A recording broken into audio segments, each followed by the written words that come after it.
હું તમને ગઈ કથાની જ વાત કરું અને સત્ય ઘટનાઓ કે સત્સંગનો કેટલો લાભ, આ કથાનો કેટલો ફાયદો થાય.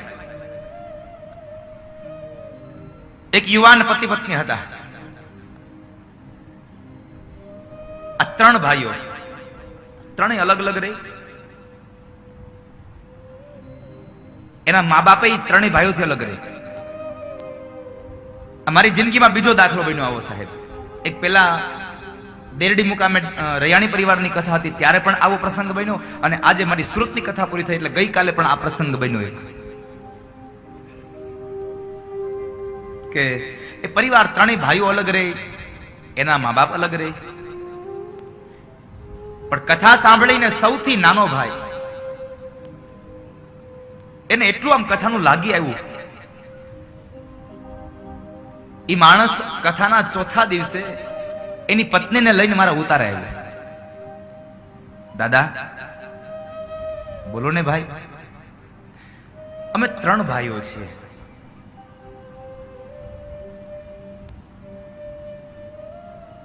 એમાં હું સૌથી વધારે કમાઉં છું, સૌથી નાનો છું, પણ મને ભગવાને ખૂબ સંપદા આપી છે. મારે કામ ખૂબ સારું થાય છે. હું મહિને સરસ મજાનું કમાઈ લઉં છું. તો મેં કીધું તો પછી શું વાંધો છે, તું કમાઈ લે છો તો?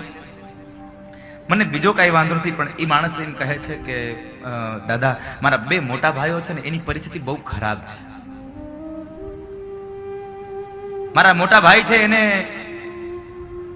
ડાયમંડનું કામ કરતા કરતા એના કમરનો દુખાવો થઈ ગયો. હવે એ પોતે પણ કામ નથી કરી શકતા, લાંબો સમય બેસી નથી શકતા. એનો પરિવાર માંડ માંડ ચાલે છે. મારા બીજા નંબરનો ભાઈ છે એ પણ કામે જાય છે, પણ થોડું કામ ઓછું થાય છે, એટલે એનો પરિવાર એ માંડ કરીને ચાલે છે બસ. અને મને ભગવાને ખૂબ આપ્યું છે. પણ બન્યું છે એવું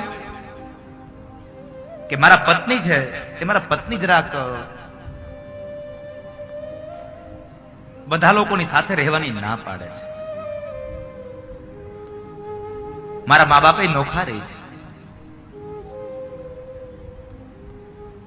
એટલે એમના પત્નીને મેં બોલાવ્યા, બેન અહીંયા આવો. એમના પત્ની એ સમયમાં આ સમય ગર્ભવતી છે, સગર્ભા નારી છે. એટલે મેં એને પ્રશ્ન કર્યો, બેન શું વાંધો તને દીકરા? તારા સાસુ સસરા તને સાથે રહી, તારા જેઠ જેઠાણી સાથે રહી, તો શું વાંધો તને? એટલે બેને એવું કીધું, દાદા મને બીજો કોઈ વાંધો નથી, મારા ઘરવાળા ખૂબ કમાય છે,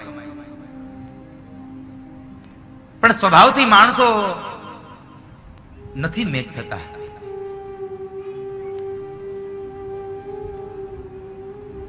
એટલા માટે સાથે રહેવું નથી પોસાયું. કારણ હું ગમે તેટલા કામ કરું, ગમે તેવું કરું, છતાં પણ મારી કોઈ કિંમત નહીં. મારી કિંમત સાવ ખોટી કોડી નહીં. ઘરમાં કોઈ મારું માન નહીં, કોઈ મારું સન્માન નહીં. કઈ વાંધો નહીં. મેં એક વાક્ય એટલું કહ્યું કે બેન, તારા અત્યાર સુધી તારી કોઈ કિંમત નહોતી.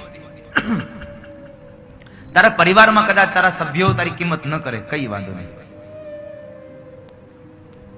પણ તું આજે એક કામ એવું કર કે તારા સાસુ સસરાને તારી સાથે રાખવા માંડ, તારી ભેગા કરી દે. પણ દાદા, સાસુમાનો સ્વભાવ જરાક પેલો છે ને, એટલે વાત વાતમાં રોકટોક કર્યા કરે, વાત વાતમાં બોલ્યા કરે. કઈ વાંધો નહીં, સાસુમાં છે બોલે. સાસુમાના જેટલા શબ્દો અંદર ઉતારવા જેવા હોય ને ત્યારે એક કાન બંધ રાખવો, બાકી જયારે ઉતારવા જેવા ન હોય તો 2 કાન ખુલ્લા રાખવા. અને અત્યારની બધી યુવાન બહેનોને કહું છું કે સાસુમાં કદાચ મોટી ઉંમરના હોય તો એ કદાચ એ આગળના સમયના છે, એ આપણા સમયને ન સમજી શકે, તો એ બોલે ને તો સાંભળી લેવું, આ કાનથી આ કાન કાઢી નાખવું. સાસુની સામે કોઈ દી ન બોલવું. સાસુ સામે ન બોલવાનો બહુ મોટો ફાયદો છે. સમાજ તમારી બહુ મોટી કિંમત કરશે. તમારી સાસુ તમારી કિંમત ન કરે તો કઈ નહીં, સમાજ તમારી મોટી કિંમત કરશે.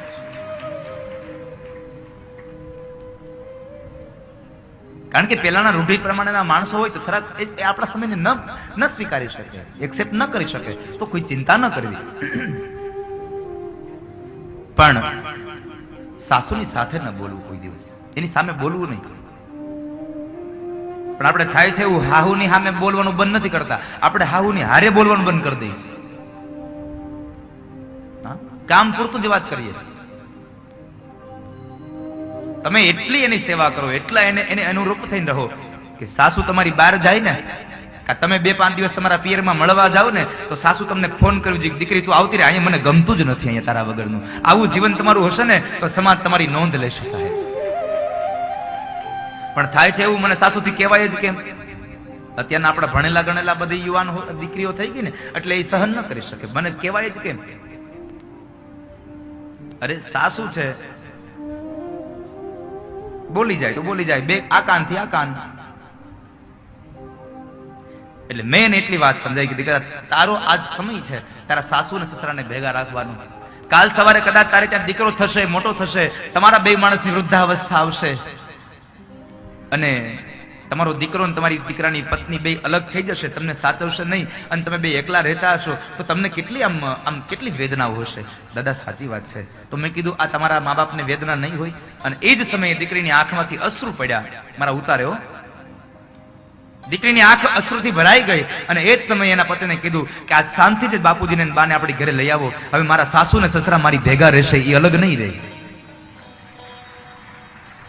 આ કથા આખો માણસનું જીવન પરિવર્તિત કરી દે. અને એને આ છેલ્લા દિવસે સ્ટેજ ઉપર આવીને વિચાર કરો, લાખો માણસોની મેદનીમાં સ્ત્રીએ સ્વીકાર લીધું કે અત્યાર સુધી મને નહોતું સમજાયું, પણ હવે મને સમજાયું કે સાસુ ને સસરા ભેગા હશે તો કેટલો ફાયદો થશે. બાળકોને રમાડતા હશે, બાળકોની સાર સંભાળ કરતા હશે. માટે સાસુ ને સસરાને ભેગા રાખજો. અત્યારે મારે આંગળી ઊંચી નથી કરાવી, પણ જેટલા બહેનોના સાસુ સસરા જુદા રહે છે ને એને ભેગા લઈ આવજો હવે. અને તમે તમારા સાસુ સસરાને ભેગા નહીં રાખો ને તો યાદ રાખજો, તમારી દીકરાની વહુ એમ જ કહે છે મારા હાહુ મારી ભેગી નહીં, તમે અલગ થાઓ.